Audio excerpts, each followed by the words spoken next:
अल्हम्दुलिल्लाह वकफ़ा वसलामुन अला इबादिहिल्लज़ीना इस्तफ़ा ला सियमा अला सय्यिदिर रुसुलि व ख़ातमिल अंबिया व अला आलिहि व सहबिहि व मन बिहदिहि मुहतदा अम्मा बअद फ़अऊज़ु बिल्लाहि मिनश शैतानिर रजीम बिस्मिल्लाहिर रहमानिर रहीम युरीदून लियुत्फ़िऊ नूरल्लाहि बिअफ़वाहिहिम वल्लाहु मुतिम्मु नूरिही वलौ करिहल काफ़िरून सदक़ल्लाहुल अज़ीम। जनाब सदर मुहतरम, हज़रात उलमाए किराम, बुज़ुर्गान मिल्लत, मेरे दोस्तों और भाइयों, एक तवील अरसे के बाद आज मैं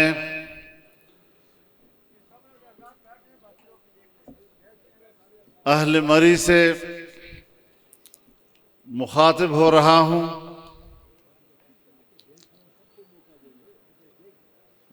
आप हज़रात ने जिस मोहब्बत के साथ, जिस जज्बे से इस इज्तिमा में शिरकत की है और एक तारीख़ी जलसा मुनक़्क़द किया है,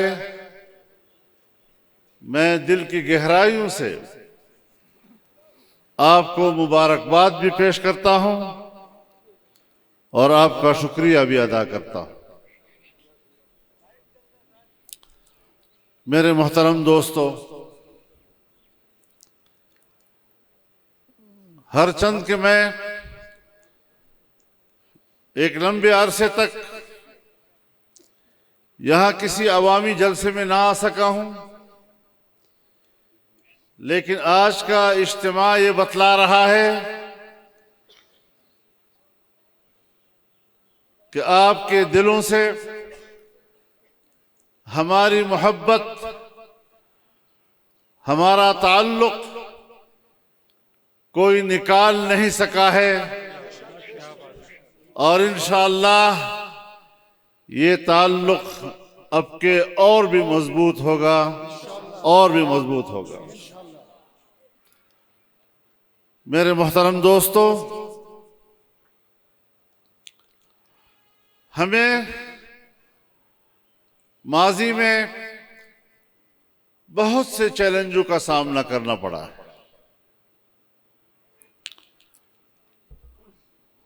दुनिया ये समझती रही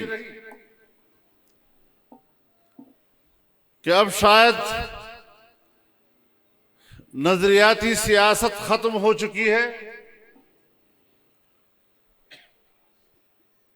मगरिब का सरमायादाराना निजाम फतह हासिल कर चुका है और अब हमने उनके एजेंडे के ताबे रहकर जिंदगी गुजारनी है।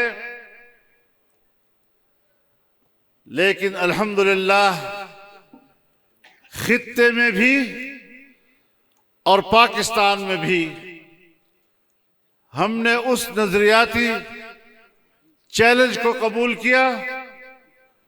हम मैदान में रहे और अमेरिका हो या मगरिबी तागूत हो या सहयूनी कुव्वत हो, हमने उनको शिकस्त दी है और ये जंग इनके खिलाफ जारी रहेगी तावक्ते कि हम हर एतबार से अपनी आजादी का अलम बुलंद कर सकें। मेरे मोहतरम दोस्तों,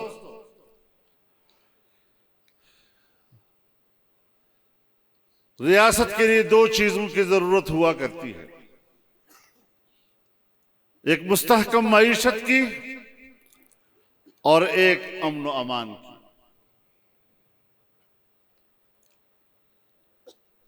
इंसानी हुकूक का तहफ़्फ़ुज़ हो या आम आदमी की खुशहाल जिंदगी का मसला हो, ये कुरान की तालीमात हैं, ये इस्लाम की बुनियादी तालीम है। और अगर हम कुरान और सुन्नत से रहनुमाई नहीं लेते और ये समझते हैं कि फलाना आएगा तो मुल्क को ठीक कर देगा, मईशत को ठीक कर देगा, डॉलर की ऐसी तैसी फेर देगा, लेकिन अगर अल्लाह हमारे साथ नहीं तो हम कुछ भी हासिल नहीं कर सकते।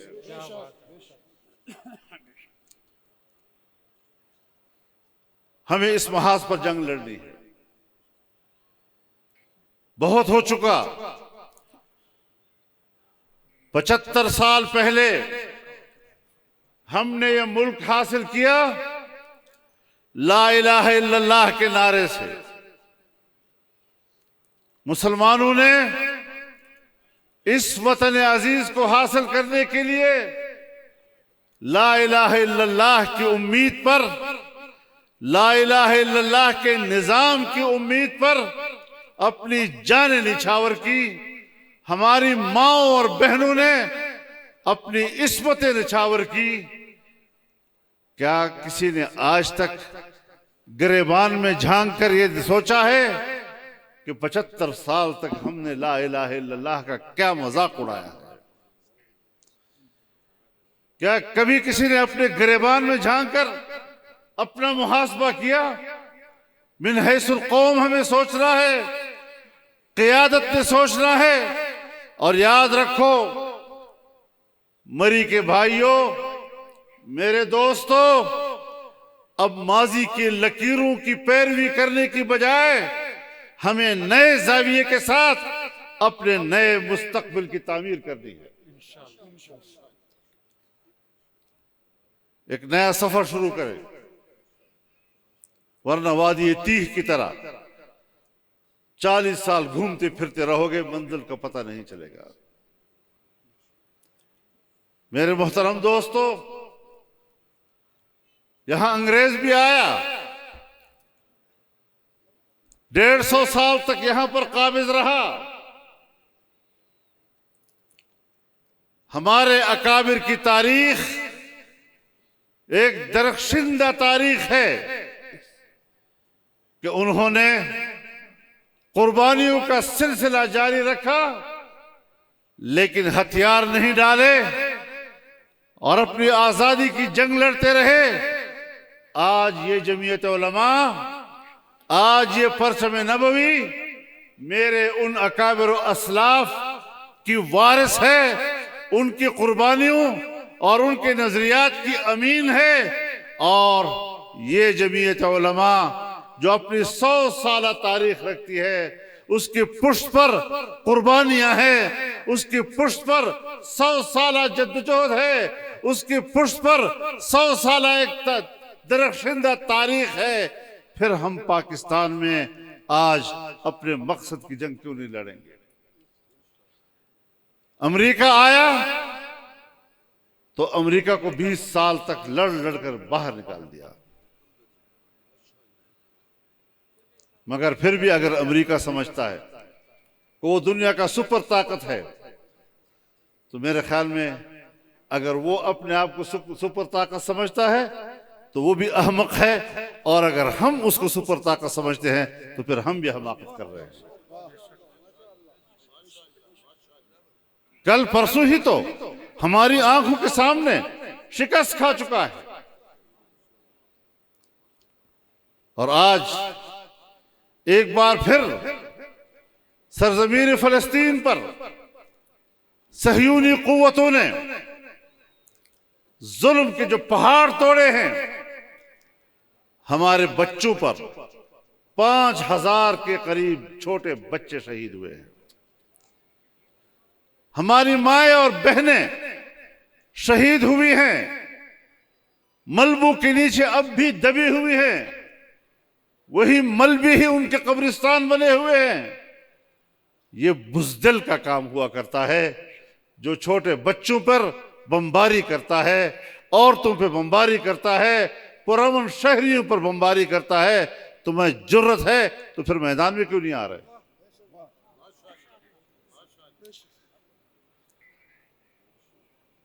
लोग बड़े बड़े फलसफों में जा रहे हैं, बहस कर रहे हैं, जदलियात लड़ा रहे हैं। हम तो साफ बात करते हैं, अल मुस्लिम अखुल मुस्लिम ला यज़लिमुहु वला युस्लिमुहु। मुसलमान मुसलमान का भाई है। जनाब रसूलुल्लाह सल्लल्लाहु अलैहि वसल्लम ने फरमाया, न खुद उसके ऊपर जुल्म करता है और न किसी को किसी के जुल्म के लिए उसके सुपुर्द करता है। अहले फ़लस्तीन हमारे भाई हैं और आज पूरी उम्मत मुस्लिमा पर फर्ज बनता है कि वो अपने भाइयों के साथ खड़े हो जाए। जानी कुर्बानी हो, माली कुर्बानी हो, अखलाकी हिमायत हो, सियासी हिमायत हो, और आज खुदा खुदा करके इस्लामी तंजीम कॉन्फ्रेंस का सरबराही इजलास भी हो रहा है। मैं आपकी इजाजत से उन्हें यह पैगाम देना चाहता हूं कि आज उम्मत मुस्लिमा इकट्ठी है, ख्याल रखो, कमजोर मौक़िफ़ मत दिखाना।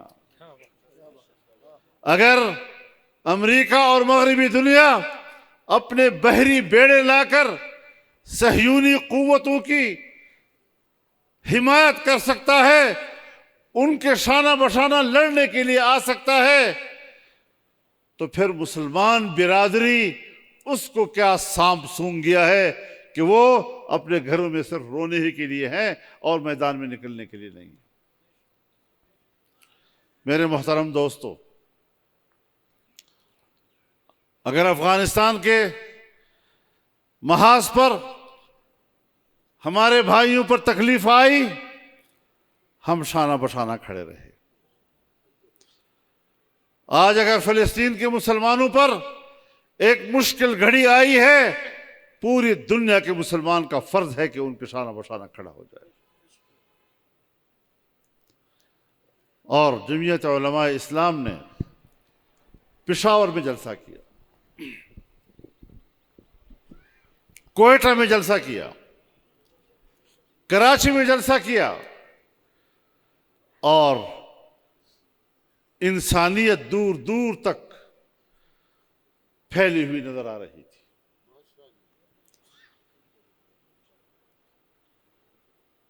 आज आपके इस इज्तिमा से भी जो ताईद मिल रही है, मैं उसे मामूली ताईद नहीं समझता।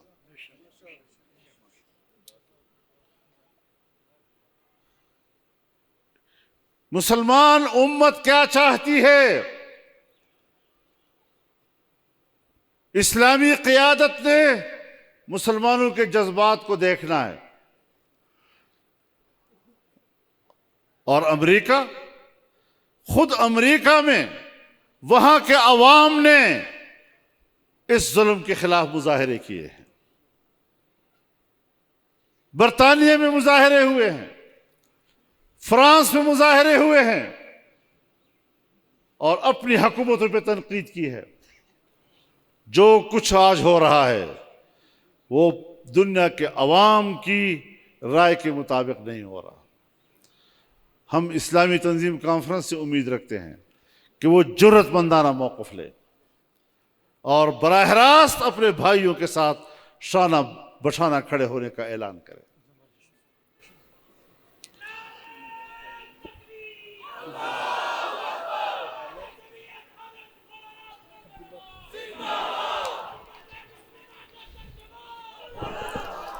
मेरे मोहतरम दोस्तों,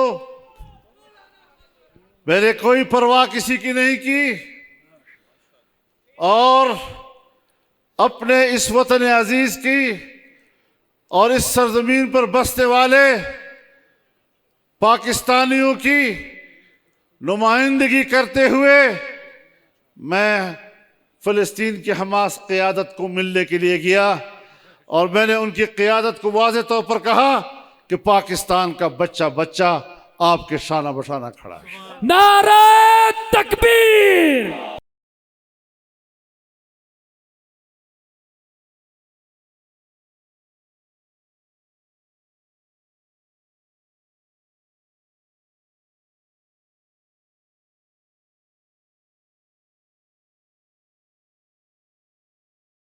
और मेरे मोहतरम दोस्तों, उन्होंने भी बड़ी वजाहत के साथ कहा कि पूरी दुनिया में हमारी सबसे बड़ी उम्मीद पाकिस्तान है, कि पाकिस्तान इस्लामी दुनिया का वाहिद एटमी कुव्वत है और पाकिस्तान ने अक़वाम मुत्तहिदा में जो जुर्रतमंदाना मौक़िफ़ दिया है, हम दिलो जान से उसकी कदर करते हैं। लेकिन ज़रूरत इस अमर की है कि हमारे बच्चों के ऊपर बमबारी का सिलसिला बंद कर दिया जाए। ये जंग का हिस्सा नहीं हुआ करते, ये इस्लाम का अखलाक है, ये शरीयत इस्लामिया का अखलाक है कि जंग में बच्चों का कत्ल करना जुर्म है, औरतों पे हाथ उठाना जुर्म है, बूढ़ों पे हाथ उठाना जुर्म है, यहां तक कि उनकी कलीसाओं में और इबादत खानों में बैठे हुए राहिब जो बज़ाम खैश समझते हैं कि हम तो इबादत में मसरूफ हैं, उनको भी मत छेड़ना, उनके माल मवेशी को भी नहीं छेड़ना, उनके बागात को तबाह नहीं करना, उनके फसलों को तबाह नहीं करना। जंग के भी अज़ीमुश्शान उसूल दीन इस्लाम ने दिए हैं और ऐसे जलील और रुस्वा कौमें जिस तरह सह्यूनी कौम कि वो कहती है कि हमारे लिए बच्चों को भी कत्ल करना जायज़ है, औरतों को भी कत्ल करना जायज़ है, इंसानियत का कत्ल, मैं सोचता हूं कहां है वो इंसानी हुकूक की तंजीमें। आज अगर हम यहां पर जलसे में एक सख्त लफ्ज कह दें, पूरी दुनिया की मगरबी दुनिया, उनके NGOs, उनके इंसानी हुकूक की तंजीमें वो हमारे पीछे पड़ जाती हैं। ये बड़े शिद्दत पसंद हैं, आतंकवाद हैं। बाबा, हम जब बरसगीर पर अंग्रेज का कब्जा था तो उस वक्त भी लड़े थे ना। क्या बात है। मैं इंडिया को बताना चाहता हूं कि हिंदुस्तान वालों, वो तारीख तो आपकी और हमारी मुश्तरक है, तुम अपनी तारीख भी भूल गए हो, तुम अपने आबाओ अजदाद और उनकी कुर्बानियों को भी झुटला रहे हो, तुम नेहरू और गांधी को भी झुटला रहे हो।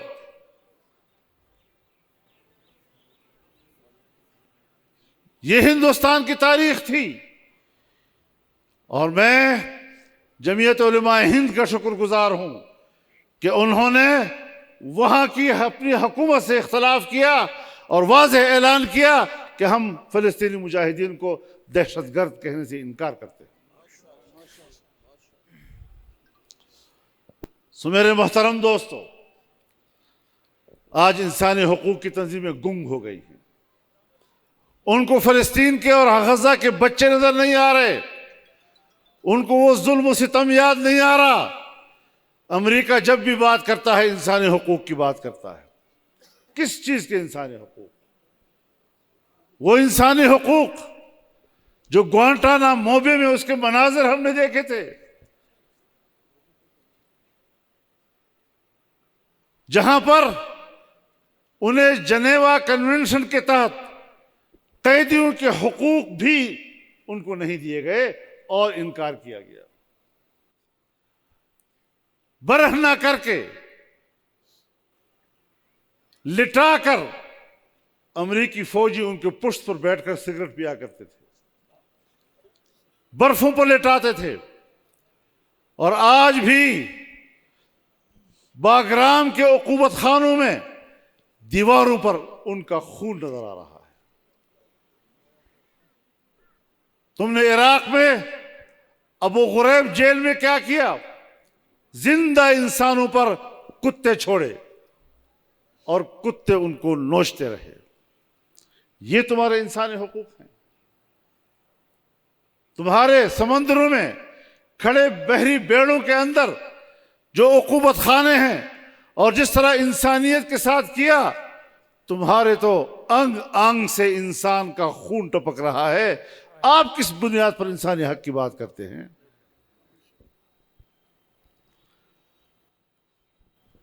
एक काबिज मुल्क, फिलिस्तीन की सरजमीन पर काबिज मुल्क, नाजायज बच्चा। मैं अपने हुक्मरानों को भी याद दिलाना चाहता हूं कि जरा पाकिस्तान की तारीख भी मद्देनजर रहे आपके। पाकिस्तान की करारदाद 1940 में पास हुई लाहौर में, और बानी पाकिस्तान मोहम्मद अली जिन्नाह ने फिलिस्तीनियों की हिमायत को उस पाकिस्तान की करारदाद का हिस्सा बनाया था। सरजमीन फिलिस्तीन पर यहूदी बस्तियों के क़याम की मुखालफत की थी, और जब पाकिस्तान बना और 1 साल बाद इसराइल बना तो उसको बरतानिया का नाजायज बच्चा कहा था। और इसराइल के पहले सदर ने जो सबसे पहले खारजा पॉलिसी का बयान दिया, उसमें वाज़ेह तौर पर कहा कि हमारे खारजा पॉलिसी के बुनियादी उसूलों में यह शामिल है कि एक नौज़ायदा मुस्लिम रियासत को ख़त्म करना है, यानी पाकिस्तान। सो पाकिस्तान में उनको जानता है और वो भी पाकिस्तान को जानता है। कम से कम बानी पाकिस्तान के उस फिक्र का तो एहतराम कर लो। यहां पाकिस्तान में एक हुकूमत लाई गई जिसका एजेंडा था इसराइल को तस्लीम कराना। लोग तो आज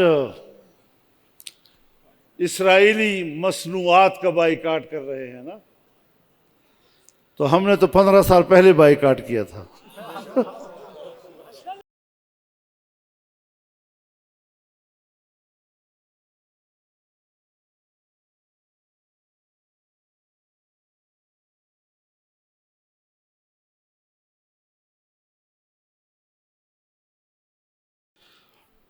मेरे मोहतरम दोस्तों, पाकिस्तान की सरजमीन पर हमने यहूदी एजेंटों को शिकस्त दी है और आज हमने उनको मुकाफात अमल के हवाले किया है। इंशाअल्लाह आलमी सतह पर भी हम उनके एजेंडे को कामयाब नहीं होने देंगे। कायद तेरी जुर्रत को, कायद तेरी जुर्रत को। हम जहां भी जाते हैं सब महंगाई बहुत बढ़ गई है। महंगाई तब बढ़ती है जब मुल्क की मईशत गिरती है। सो ऐसी हुकूमत लाई गई कि जिसके एजेंडे में यह बात शामिल थी कि पाकिस्तान को कमजोर करे। और एक दलील मैं बतौर सबूत के पेश करता हूं। जब इमरान खान ने कहा था कि कश्मीर को 3 हिस्सों में तकसीम होना चाहिए, भाई पाकिस्तान का कश्मीर पर एक मौक़िफ़ है, एक वाज़ेह मौक़िफ़ जो अक़वाम मुत्तहिदा में रिकॉर्ड कराया गया है, सलामती कौंसिल के करारदाद के ताबे है। आप कौन होते हैं कि कुर्सी मिली नहीं और आप कश्मीर को 3 हिस्सों में तकसीम करने की बात करते हैं? इसका माना यह है कि यह आपके एजेंडे में शामिल था। सो इसराइल को तस्लीम कराना यह भी उनके एजेंडे में शामिल था। मुल्क की मईशत को तबाह करना और पाकिस्तान को तकसीम करना यह भी उनके एजेंडे में शामिल था। और आप न माने, आप फिर घर में जाकर बहस करें कि ये तो फजल रहमान कोई ज़रूरत से ज़्यादा ही बात कर रहा था। लेकिन कब तक बहस करोगे? एक दिन तुम्हारे सामने ये बात आ जाएगी। सो हमने मुल्क को बचाने की जंग लड़ी है।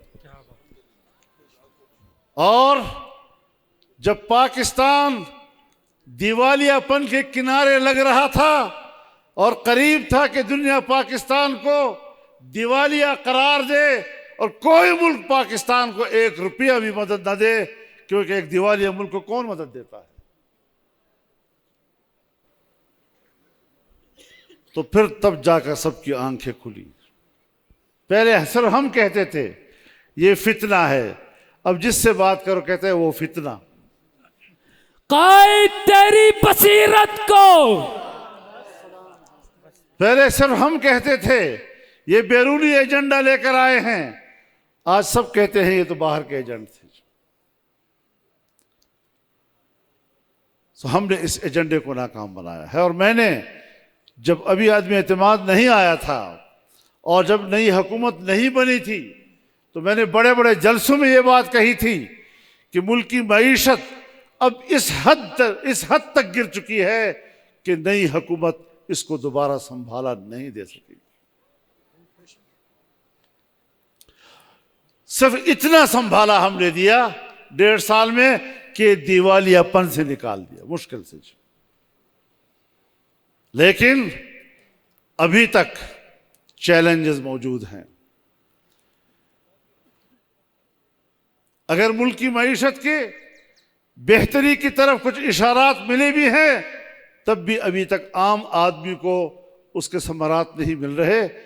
ज़रूरत इस अमर की है कि पाकिस्तान में एक मुस्तहकम हुकूमत आए, एक मजबूत हुकूमत आए और कौम असरनौ एक नए ज़ाविये के साथ ये सोचे कि आने वाला मुस्तकबिल किसके हवाले करना है। अगर हमने अपने सफ़ों से उन कुव्वतों को शिकस्त देकर मैदान सियासत से बाहर न किया, अगर हमने इन कुव्वतों को समंदर बुर्द न किया, तो याद रखें फिर आप यहां बैठे होंगे और सोच रहे होंगे कि किसी ने आकर हमें कहा था, फिर हमने यकीन नहीं किया। तो अपने आप को संभालना है। बहुत मुश्किल से हम सफर कर रहे हैं और आज चीन जैसा दोस्त जिसने सबसे पहले पाकिस्तान पर एतमाद किया और अपनी नई इक्तिसादी पॉलिसियों पर अमल दरामद पाकिस्तान से शुरू किया, सीपैक से शुरू किया, तुमने सबसे पहले उस सीपैक को मुंजमद कर दिया। तमाम मेगा प्रोजेक्ट्स को आपने मुंजमद कर दिया। और वो दोस्त जिसको हम समझते थे कि हमारी दोस्ती तो कोहमालिया से भी बुलंद है, बहरुल काहिल से भी गहरी है, लोहे से भी मजबूत है, शहद से भी मीठी है, आज वो कहता है कि अगर फिर मुल्क में इस तरह के सादिक और अमीन आते हैं तो हम पाकिस्तान में अपना पैसा ज़ाया करने के लिए तैयार नहीं। सऊदी अरब हमारा दोस्त, हर मुश्किल में एतमाद पर पूरा उतरने वाला मुल्क, आज वो भी सहमा बैठा है कि अगर आइंदा इलेक्शन में फिर कोई इस तरह का अमीन और सादिक आता है तो फिर हमारी तौबा, हम पाकिस्तान में पैसा ज़ाया नहीं कर सकते। और जिसको तुम चोर कहते हो वो कहते हैं ये आएंगे तो इनको हम पैसे भी देंगे और मुल्क भी चलेगा। इसका माना यह है कि 2018 के इलेक्शन में धांधली हुई थी, अवाम की राय के बरक्स मुल्क पर एक हुकूमत मुसल्लत की गई थी और हमने सबसे पहले उसके खिलाफ कलमा हक बुलंद किया, हमने कहा हमें ऐसी नाजायज़ हुकूमत किसी कीमत पर काबिल कबूल नहीं है, और तब तक लड़ते रहे जब तक कि उनको ज़मीन बोस नहीं कर दिया। आगे भी ये जंग कौम ने लड़नी है। यहाँ आईन है, यहाँ कानून है, यहाँ जमहूरियत है, यहाँ मुमलकत के निज़ाम में अवाम की शराकत है, उसकी राय है। सो आप हजरात ने अपनी राय तब्दील करनी होगी। आपने इस मुल्क के लिए सोचना होगा। अभी इलेक्शन का ऐलान हो चुके हैं, सो एक बार फिर जिम्मेदारी आप पे आ गई। हम तो बतौर जमात के अपना नजरिया पेश करेंगे, लेकिन फैसले की घड़ी फिर आपके पास आ गई। सो आपने सोचना है कि अपने मुल्क का मुस्तकबिल किसके हवाले करना है। यकीनन तवीलुल मुद्दत पॉलिसियों के नतीजे में हम इन बहरानों से निकल सकते हैं। तो मेरे मोहतरम दोस्तों, हम मैदान में हैं, मैदान में आगे बढ़ेंगे और ये जंग इंशाअल्लाह हम जीतेंगे। अल्लाह की कलमे को सरबुलंद करने के लिए इस पाकिस्तान को एक हकीकी इस्लामी फलाही रियासत बनाने के लिए और हकीकी मानों में कुरान और सुन्नत पर मबनी एक निज़ाम जब तक मुल्क में नहीं आएगा, हमें कोई खैर के दिन की उम्मीद नहीं रखनी चाहिए। चंद एक दिन की खुशी आ जाती है, लेकिन सुकून की जिंदगी नहीं मिलती। हर वक्त रहता है आज क्या हो जाएगा तो कल क्या हो जाएगा। इंशाअल्लाहुल अज़ीज़ जमीयत उलमा इस्लाम मैदान में है और मैदान में रहेगी इंशाअल्लाह, और ये जंग हमने मिलकर आगे लड़नी है, आपके ताउन के साथ, आपकी रफ़ाक़त के साथ और आपकी सदाकत के साथ इंशाअल्लाह हम आगे बढ़ेंगे और हम ये जंग इंशाअल्लाह जीतेंगे इंशाअल्लाह। तो मेरे मोहतरम दोस्तों, हमें इन हालात का इदराक है, हम ये सब कुछ देख रहे हैं, हमारी आंखें बंद नहीं हैं। यहाँ तो मुसीबत ये है कि अगर किसी की हुकूमत आती है और वो चाहे 2 दिन की क्यों ना हो, तो हम कहते हैं ये अरे कल तो ये हुक्मरान था तो ये महंगे गई से। मुझे याद है खैबर पख्तूनख्वा में बल्दियाती इलेक्शन में हमें कामयाबी मिल गई और हमने हुक्मरान जमात को पछाड़ करके रख दिया था। तो हमारे एक साथी से टीवी इंटरव्यू में एक एंकर पूछती है, एंकर साहिबा वो पूछती है, अब तो सूबे में आपने बल्दियाती इलेक्शन जीत लिया है, अब तो महंगाई खत्म कर देंगे ना आप। अब आप बताएं, पॉलिसियां बनाना बल्दियाती इदारों का काम होता है, काउंसलर का काम होता है। ये इस तरह अपने आप को वैसे जाहिल बना देते हैं और जाहिल बनाकर कोशिश करते हैं कि अवाम को गुमराह कर दें। तो ये जाहिल नहीं होते, ये हमारे मौलवी साहबान जानते हैं, ये मुतजाहिल होते हैं।